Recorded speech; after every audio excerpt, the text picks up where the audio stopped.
अस्सलाम वालेकुम नाजरीन, मैं Asad Abbas Bhatt advocate high court आपकी खिदमत में हाजिर हूँ एक नई कानूनी इन्फॉर्मेशन के साथ जो शायद आपको कानूनी तौर पर फ़ायदा पहुँचा सकती है। नाज़रीन, हम बात करने जा रहे हैं इंश्योरेंस ट्रिब्यूनल्स की।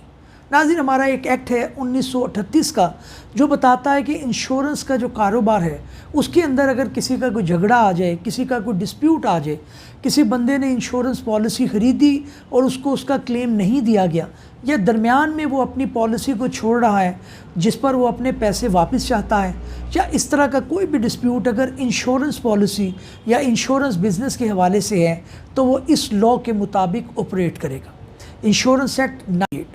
नाज़रीन, इसके अंदर वक्तन फ़वक्तन बहुत सारी तरामीम और अमेंडमेंट भी देखने में आई हैं, उनका तस्करा किसी दूसरे भी लोग में करेंगे। लेकिन इधर जो इन्फॉर्मेशन बताने वाली है या जो क्वेश्चन हमारे ऑडियंस की तरफ से आया है, मैं उसको एड्रेस करना चाह रहा हूँ।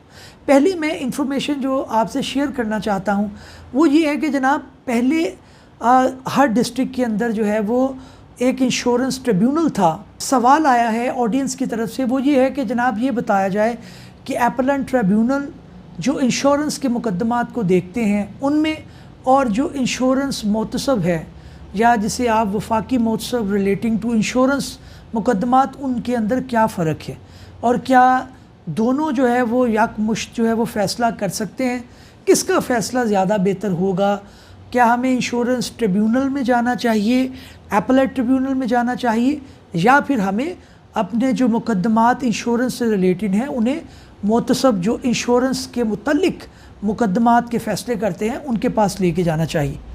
मैं अर्ज़ करूं कि दोनों जो हैं वो लीगल हैं, लेकिन सिर्फ फ़र्क इसके अंदर ये है कि जो इंश्योरेंस का मोतसब है या जिसे आप ओबट्समैन भी कहते हैं, उसके अंदर दो तीन चीज़ें आपसे सरेदस्त पूछी जाती हैं। नंबर वन ये है कि अगर आपका डिस्प्यूट जो है वो इंश्योरेंस ट्रिब्यूनल के अंदर ऑलरेडी चल रहा है तो उस वक़्त आप जो है वो उसमें मोतसब के पास नहीं जा सकते।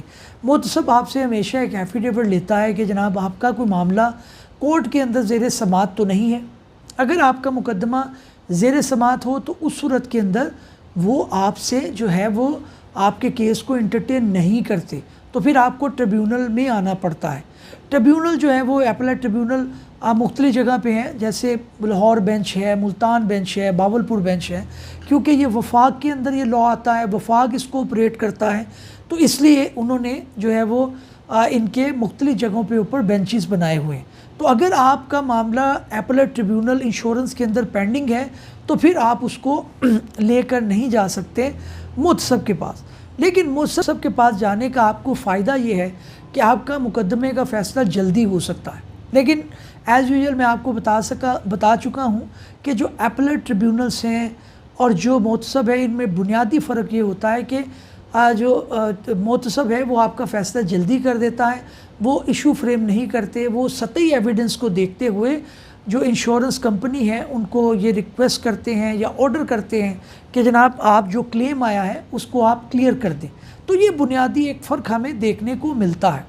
लेकिन बाज़-औक़ात अगर फैक्चुअल कंट्रोवर्सी इतनी ज़्यादा हो जिसके अंदर डिटेल के अंदर एविडेंस को रिकॉर्ड होना है, किसी की स्टेटमेंट को रिकॉर्ड होना है, उसके ऊपर क्रॉस एग्जामिनेशन होनी है, कोई डॉक्यूमेंट पेश होने हैं जो डिस्प्यूटेड डॉक्यूमेंट हैं, तो उस सूरत के अंदर आपको इंश्योरेंस एपेलेट ट्रिब्यूनल के पास ही जाना पड़ेगा, क्योंकि जो आपका मोतसब है वो मामला रेफ़र कर देगा टू द कंसर्न ट्रिब्यूनल कि जनाब आप वहाँ पे जाएं और वहाँ पे आप अपने एविडेंस को पेश करें या क्रॉस एग्जामिनेशन करें या आपका जो दूसरे मामलात हैं उनको आप करें, उसके बाद इसका फ़ैसला किया जाएगा।